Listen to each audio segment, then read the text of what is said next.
Hello all, welcome back to the part C of lecture 9. In this part we are going to talk about the bootstrap regression, and bootstrap statistics is an algorithmic strategy which typically resort to simple random sample with replacement strategy, or sometimes without replacement, but mostly it resort to with replacement strategy. Now, it falls under the broader class of resampling strategy. That means if you have a sample, say if you have a sample y which have some values y1, y2, dot dot dot, yn, what we will do, we will draw, this is main data, okay, this you can consider as your main data, and this is your main data. And what we will do, we will draw random samples from this data. Okay, so we will draw random samples from this data. Now this data itself is a sample from the population. Now we are drawing random sample from this sample, so that's why this new sample, maybe y1 star, y2 star, yn star, this sample will be called resample. So resample, and this is a broad class of algorithms are there, and these strategies are called resampling strategy or resampling algorithms. This idea of bootstrap was first introduced by Professor Brad Efron in 1979 in his Annals of Statistics paper. The idea, though apparently simple, it's a very simple idea, but it revolutionized the statistics by its ability to replace analytical derivation by brute force computing. So this was, I think, was very timely with respect to an advancement of personal computer, etc. And this pretty much revolutionized the idea. First, I will present the idea of bootstrap statistics with respect to one univariate sample or univariate variable, and then I will describe, once you get the idea of bootstrap statistics, what I will do, I will present the idea of bootstrap statistics in predictive model or regression context. So suppose y1, y2, yn are IID observation from any probability distribution. So we are calling it, say, f. F could be normal, f could be Gaussian, anything. So f could be any probability distribution, okay. So in and tn will be some function of the data. Tn will be some function of the data y1, y2, yn. This is a statistics which estimate the parameter theta. Okay, so theta is some parameter of f, is some parameter of f, f is the probability distribution, completely unknown. And what you are using tn, the sampling, which is a function of the sample. It tries to estimate, tn tries to estimate the theta. Now, as usual, the sampling distribution of tn will depend on f. Sampling distribution will depend on the population distribution. F is the population distribution.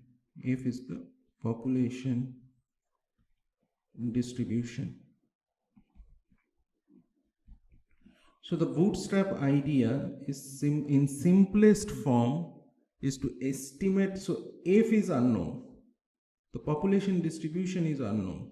So what we will do, we will estimate the unknown population distribution by the empirical probability distribution. What is empirical probability distribution? Very simple.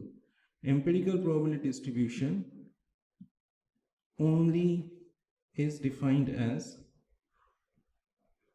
something like this: 1 by n summation r equal to 1 to n indicator function xi less than equal to small x. Okay, so what is indicator function?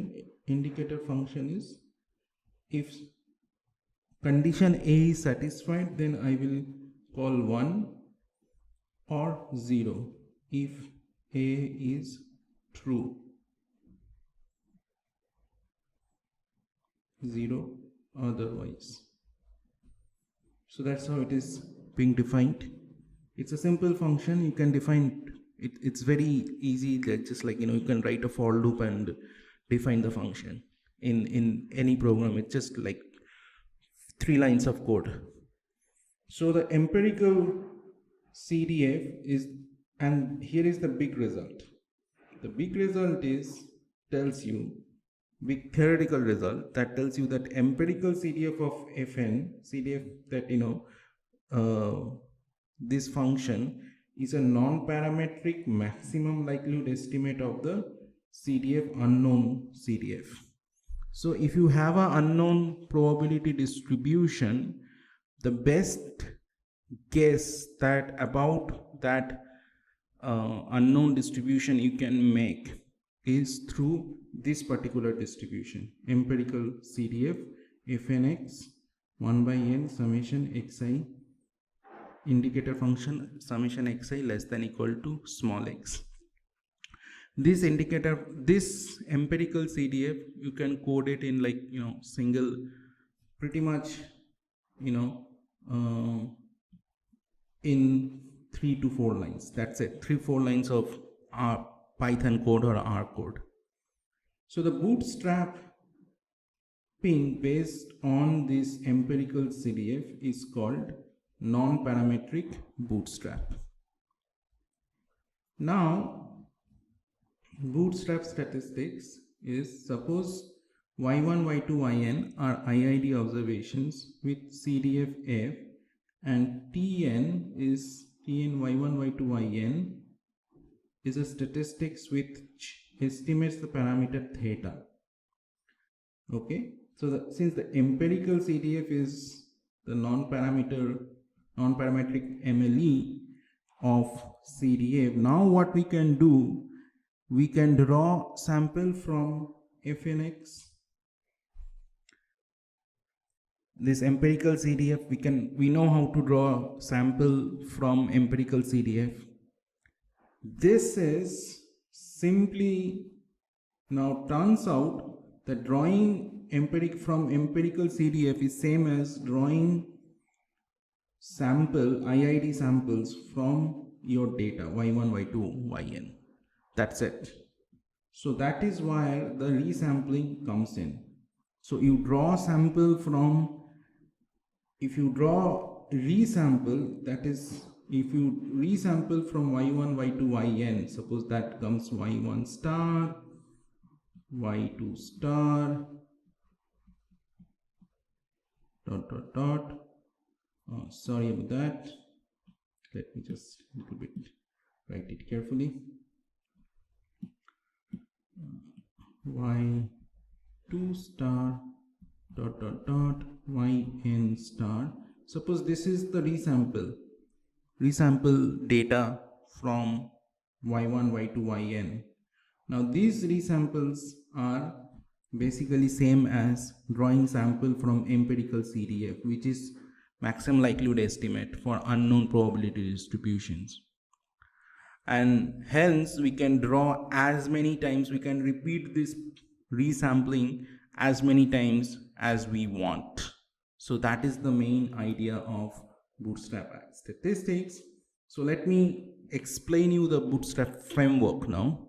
What is the framework? So you have these you are starting with this data set, that this is the data set that you have, and you are assuming these are IID random samples from an unknown distribution f of x or f of y.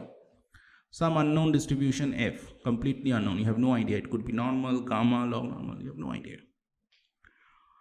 Now you can also do, you can estimate the Tn with some method. Using some function, you can estimate the Tn, which is a statistic for estimating parameter theta. Estimation is not an issue. What is problem is you don't know what is f, so you don't know what is the sampling distribution of Tn. So you don't know what is the variance of Tn is unknown. Variance of Tn is unknown. Confidence interval of Tn is unknown to you. So you cannot compute the margin of error. You cannot do any statistical inference. So what is the approach? Then you resample YNB star from Yn. From here, from this data set, you just resample. These are your resamples, and you resample many times, as many times as possible. So this capital B is, you decide. It could be 1000 times, it could be 10,000 times, it could be 100,000 times, it could be 1 million times. You decide how many times you, depending on your computational ability, you decide. Once you compute, once you resample this YNB, for this YNB you can calculate again the statistics TNB.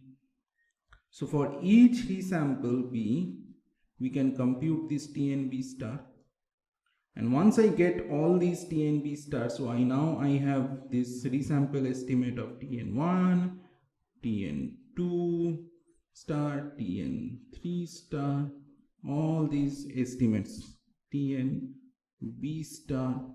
Now based on these data, I can have a sampling estimates of the sampling distributions. I can draw the histogram. Okay, I can draw the histogram, and I can get a sense of what is how the histogram looks like. Okay, and based on this histogram, I can calculate what is these values, we can calculate what is the variance of Tn star, TNB star, and what is the confidence interval of TNB stars. So remember that what we don't know is variance of Tn and confidence interval of Tn. But using TNB star, I can calculate variance of TNB star and confidence interval of TNB star.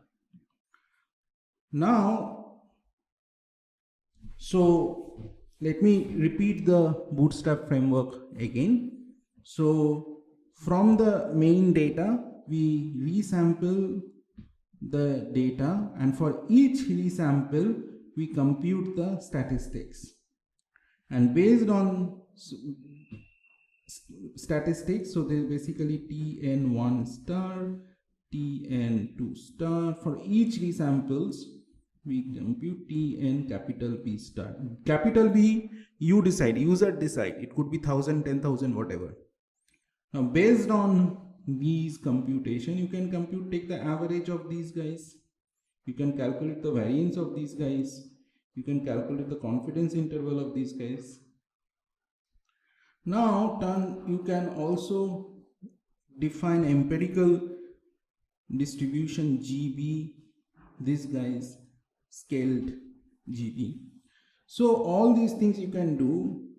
Now due to strong law of large number, as capital B goes to infinity, remember the capital B is user defined, so you can make it as much large as possible. Okay, one can show TNB bar converges to Tn almost surely. The variance of TNB converges to variance of Tn almost surely. Confidence interval converges to confidence interval of, like, resampled TNB is converges to confidence interval almost surely. And sampling distribution or bootstrap sampling distribution converges to f of Tn. Now what is happening? What we don't know, because f is unknown, because the population distribution is unknown, f is unknown, true population distribution is unknown. So because of that, ftn is unknown. Because ft is unknown, variance of Tn is unknown. Because if variance of Tn is unknown, you cannot compute the confidence interval of Tn. So that is the main problem that we are facing here. But what Bootstrap statistics is saying, that you don't have to worry, all you have to ensure you have enough computational capacity, push the b to infinity, and variance of Tn will converge to variance of Bootstrap Tn will converge to the variance of Tn. So that means basically variance of Bootstrap Tn will be same as variance of Tn. Similarly, confidence interval of Bootstrap confidence interval will be same as Bootstrap actual confidence interval of the Tn. So this is the strength of the work. Now this is the idea of the Bootstrap statistics. Now I am going to explain you Bootstrap statistics in context of regression. So now we are going to talk about Bootstrap regression. So let us consider the model yn xn x beta plus epsilon. Expectation of epsilon is 0, variance of epsilon is sigma square in. So homoscedasticity is still I am holding. But what I'm now giving up is normality. So most of the time what we are seeing, that at least in the capital asset pricing model, what we have found that homoscedasticity was okay, even the randomness was okay, but what was not holding good was residual was definitely not normal. Since the residual was not normal, so now what we are saying that okay, residuals are coming from IID distribution, but we don't know what is the distribution. So we are saying f is unknown CDF.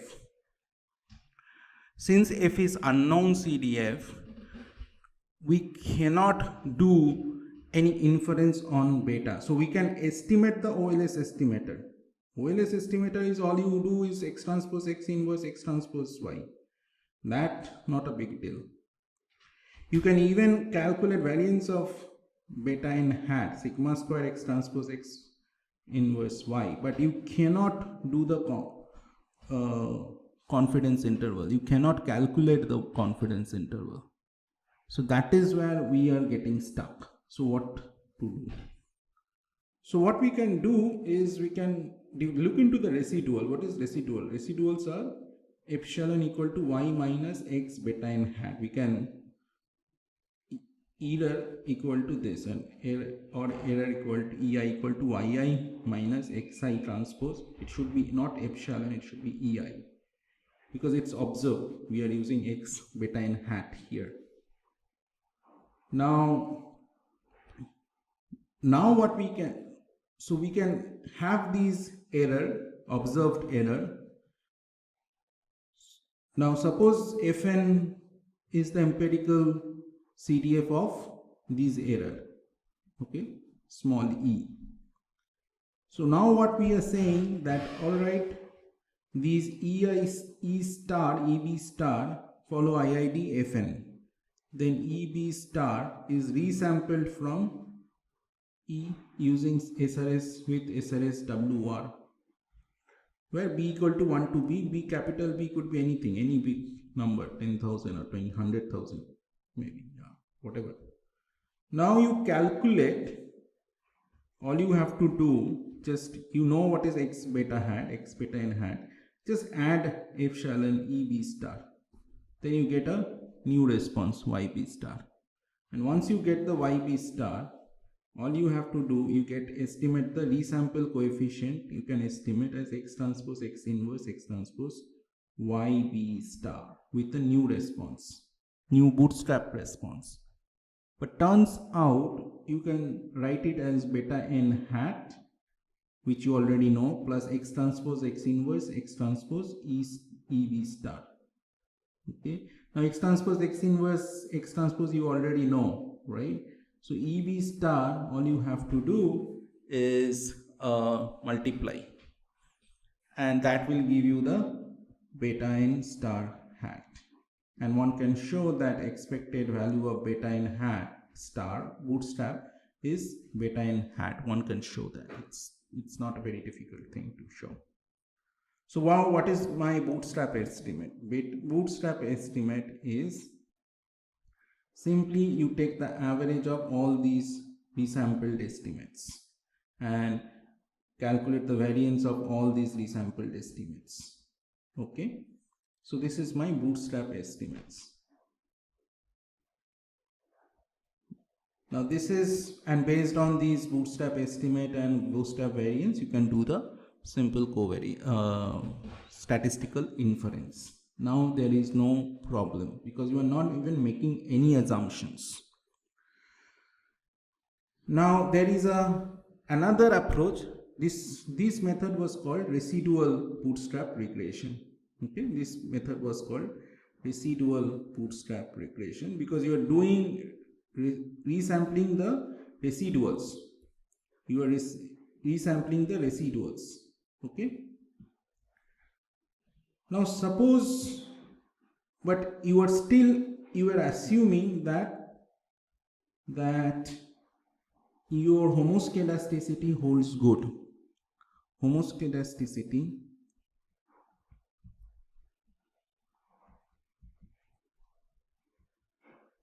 is okay. Your data still preserve the homoscedasticity, but we have seen previously cases where homoscedasticity even not working.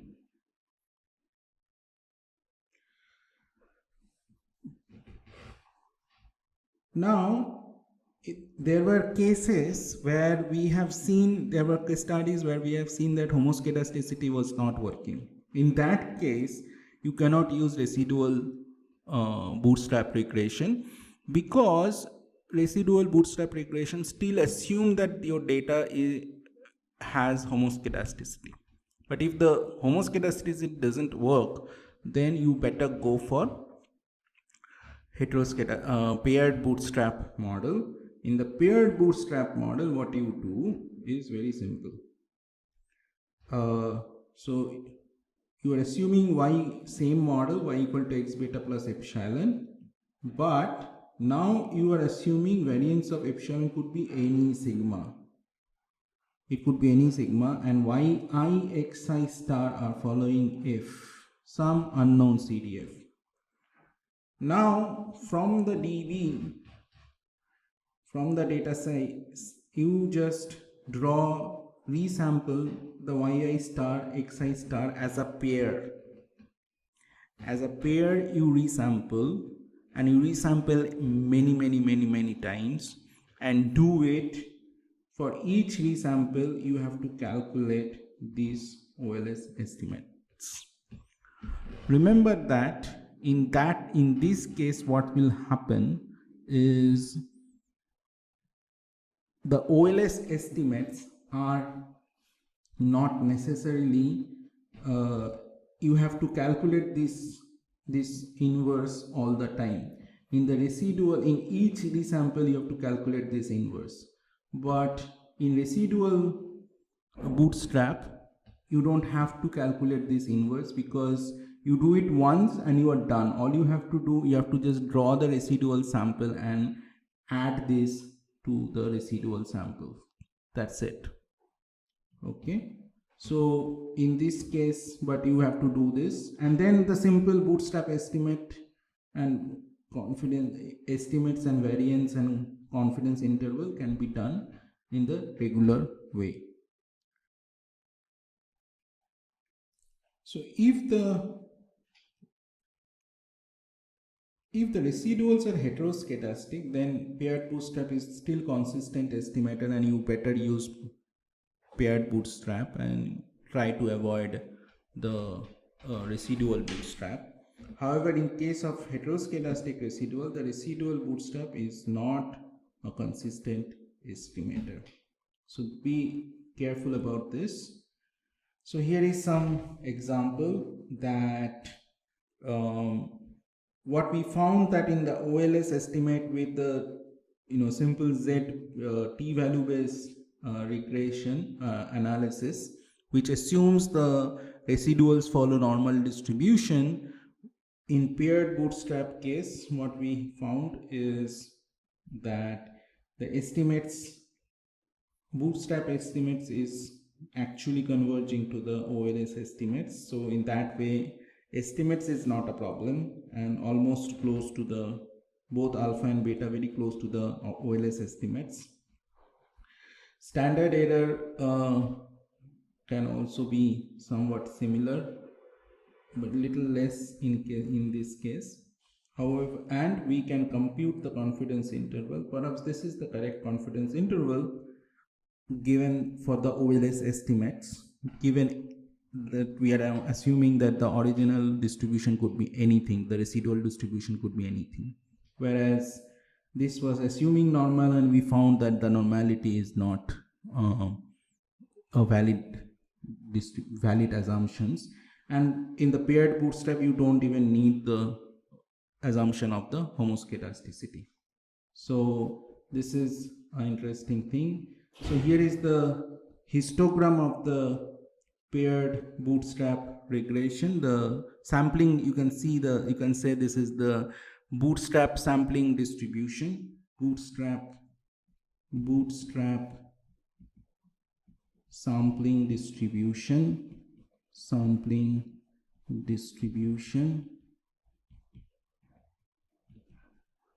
for alpha and beta. Okay, and we can see that 0 is somewhere here. So this is pretty much including the 0, the distribution, and we can see that 1 is somewhere here. So beta definitely including 1, whereas and alpha distribution concluding 0. So it is fairly priced, and the confidence interval for beta says that most likely it is as much risky as the overall market. Here is, we found the residual bootstrap regression also. What we found that residual bootstrap alpha is pretty much same. Even the confidence interval are also pretty much similar. And paired bootstrap, because one of the reason is both we found that the in CAPM, when we studied this, that homoscedasticity was okay assumption. So naturally residual bootstrap will be fine. So naturally paired bootstrap and residual bootstrap tend to agree on each other. Okay, so here is the residual bootstrap regression, the similar kind of distribution we are finding here. Here is another additional advantage of bootstrap regression technique.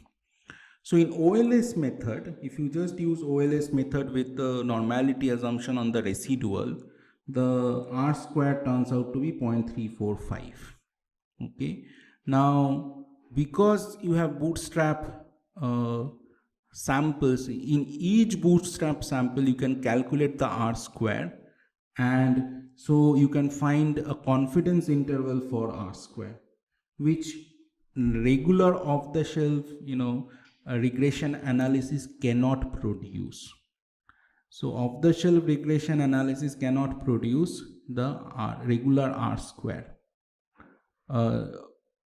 the confidence interval for regular R square, but bootstrap regression can give you a confidence interval for R square.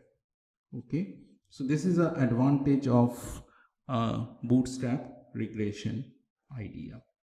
So the idea of bootstrap statistics or resampling technique can be found in the idea of random forest, ensemble model, bagging. So in the machine learning technique, bootstrap statistics is almost everywhere. In many techniques are being kind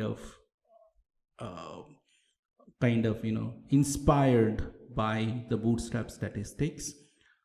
Random forest was, I think, around 2002 or 2003 was developed. Ensemble model was also in that time, bagging followed by bagging. So with that, I will stop here. Thank you very much. See you in the next video with hands-on. Thank you.